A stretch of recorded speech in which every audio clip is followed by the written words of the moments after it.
ఇలా చదివిన వాళ్ళమే, మేము తెలంగాణ ఉద్యమంలో ఉన్నోళ్ళమే, మేము అన్ని ఉద్యమాలు చూసిన వాళ్ళమే. మీరు ఒక్క నిమిషం ఆగండి, నేను వివరణ ఇచ్చినాక మీరు మాట్లాడండి. మీరు ఎన్నన్నా మాట్లాడండి, అందరికంటే ఎక్కువనే గట్టిగా మాట్లాడుతున్నారు కదా, మీరు ఎన్నన్నా మాట్లాడండి. దొంగల వాయిస్కి ఎందుకు అందిస్తావు నువ్వు ఉద్యమాల కారణం ఏంటంటే, ఈ ఉద్యమాల కారణం ఏంటంటే ఇప్పుడు కాంగ్రెస్ ప్రభుత్వం వచ్చిన తర్వాత, రేవంత్ రెడ్డి గారు వచ్చిన తర్వాత వాళ్ళ మాట వినకపోవడమే కారణం కదా ఎంత కూడా వాళ్ళ బయటకు వచ్చింది. ఇప్పుడు బేసిక్ గా ఏంటంటే, మరి మీరు చెప్పినట్టుగా ఎందుకు స్టార్ట్ చేయలేదు, దాని మీద కసరత్తు స్టార్ట్ చేయలేదు.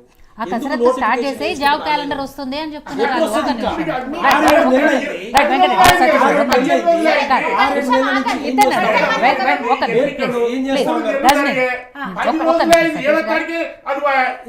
మీకు ఎన్ని రోజులు కావాలి? 10 రోజుల నుంచి చేస్తున్నారు. ఆ ఒక్క రోజే ఇవ్వండి అంటారు. నిరుద్యోగుల దాని మీదే కాంగ్రెస్ ప్రభుత్వం అధికారంలోకి వచ్చింది. ఇప్పుడు వాళ్ళనే మోసం చేస్తుందండి. వాళ్ళకు ఉద్యోగాలు ఇవ్వను అంటే వాళ్ళు మోసం చేసినట్టు. ఉద్యోగాలు ఇస్తాము, జాబ్ క్యాలెండర్ రిలీజ్ చేస్తాము, ఆల్రెడీ నోటిఫికేషన్లు వేస్తాము అంటే ఇంకా వాళ్ళు ఎక్కడ మోసం చేస్తారు? ఒకటే ఒక విషయం అండి, ఇది ఈ రోజు ఛానల్లో కూర్చొని సతీష్ గారు ఇంకోరో చెప్తే అయ్యేది కాదు. ఒక ప్రాసెస్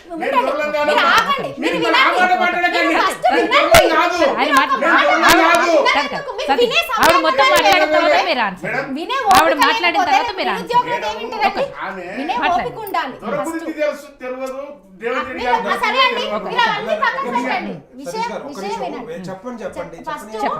మీరు ఫర్ ఎగ్జాంపుల్ మల్లన్న గారి దగ్గరికి వెళ్తే అక్కడికి ఎందుకు వెళ్ళారంటారు, బల్మూరి వెంకట్ గారి దగ్గరికి వెళ్తే ఇంకోటి. ఫస్ట్ ఆడ మాట్లాడుతుంది నిరుద్యోగులు, ఏం మాట్లాడుతున్నారు, వాళ్ళ బాధ ఏంది అనేది ఫస్ట్ ఒక ప్రజాప్రతినిధులుగా వినాలి. రెండవది, ఆయన అంత అదిగా చెప్తున్నారు, అక్కడ ఉన్న ఓయూ స్టూడెంట్ సురేష్ గారు అంత అదిగా చెప్తున్నారు, మా దగ్గరకు వచ్చేటప్పుడు మేమున్నది 50 మందిమి, కానీ వాళ్ళు ఎంతమందిని తీసుకొని వచ్చారు, ఎట్లా వాళ్ళు ఏం చదువుకున్న వాళ్ళు కదండి, వాళ్ళకి తెలుసు కదా వాళ్ళకి ఏంటి. వాళ్ళు ఒకటి అవును బీఆర్ఎస్ పార్టీ రాజకీయం చేస్తుంటే మీ బీఆర్ఎస్ పార్టీ ముందలకి రాము, అడగాల్సిన బాధ్యత ప్రతిపక్షంలో ఉన్నప్పుడు ఉంది కాబట్టి అడుగుతున్నామండి. నిరుద్యోగులు అధికార పక్షంలో అధికార పక్షంలో ఉన్నప్పుడు జరిగిన తప్పిదాన్ని ఈ 10 ఏళ్ల కాలంలో మేము నీళ్లు నిధులు చాలా వాటి మీద కాన్సన్ట్రేషన్ చేసే సందర్భంలో 1,30,000 ఉద్యోగాలు, ఐటీ రంగంలో దాదాపు ప్రైవేట్ రంగంలో కూడా మేము ఉపాధి కల్పించిన సందర్భం ఈ 10 ఏళ్ల కాలంలో చాలా ఉంది. అంతేకాదు 30,000 ఉద్యోగాలు వీళ్ళు ఇచ్చింది, ప్రభుత్వం వచ్చినప్పుడు ఇచ్చిన 30,000 ఉద్యోగాలు కూడా మేము ఇంతకు ముందు ఉన్న బీఆర్ఎస్ ప్రభుత్వం ఇచ్చిందే. ప్రభుత్వాలది పక్కన పెడదాం, పార్టీలది పక్కన పెడదాం, ప్రధాన భూమిక ఏంటి, అందరం ఉస్మానియా యూనివర్సిటీ నుంచి వచ్చిన విద్యార్థులమే.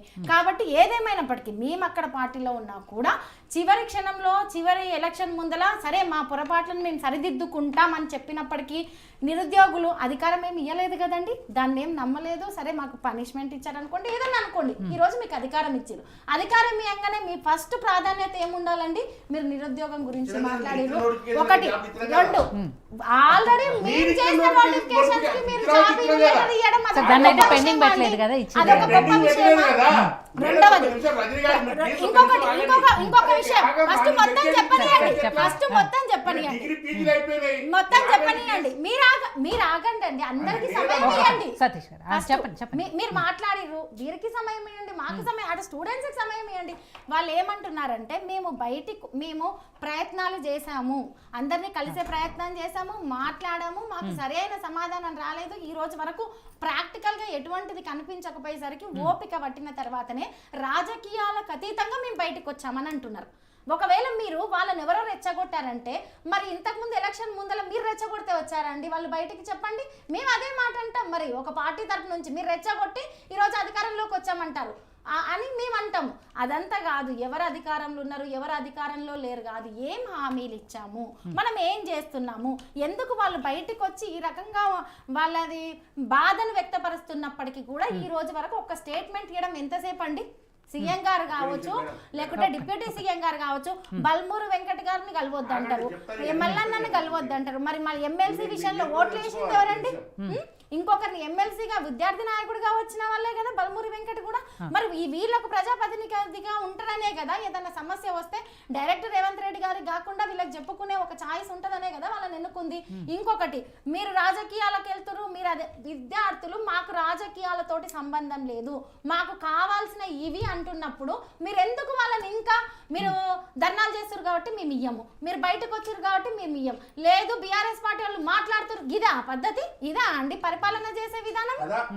ఒకటే ఒకటి ఒక స్టేట్మెంట్ ఇవ్వండి సీఎం రేవంత్ రెడ్డి గారు బయటకు వచ్చి ఈ రోజు వరకు అంటే అందరూ మీకే మద్దతుగా మాట్లాడాలి, మీరు ఏం మాట్లాడితే అదే సై అన్నారు. వాళ్ళు ప్రతిపక్షంలో ఉన్నారు, నిరుద్యోగుల తరపున మాట్లాడుతున్నప్పుడు అదే కదా అడుగుతారు. అట్లా అంటే 60 ఏళ్ల నుంచి సంపుతున్నది మీరండి దేశాన్ని. ఇంకా మేము మాట్లాడాలి ఈ రోజు తెలంగాణ అయిందే మీ వల్ల అండి.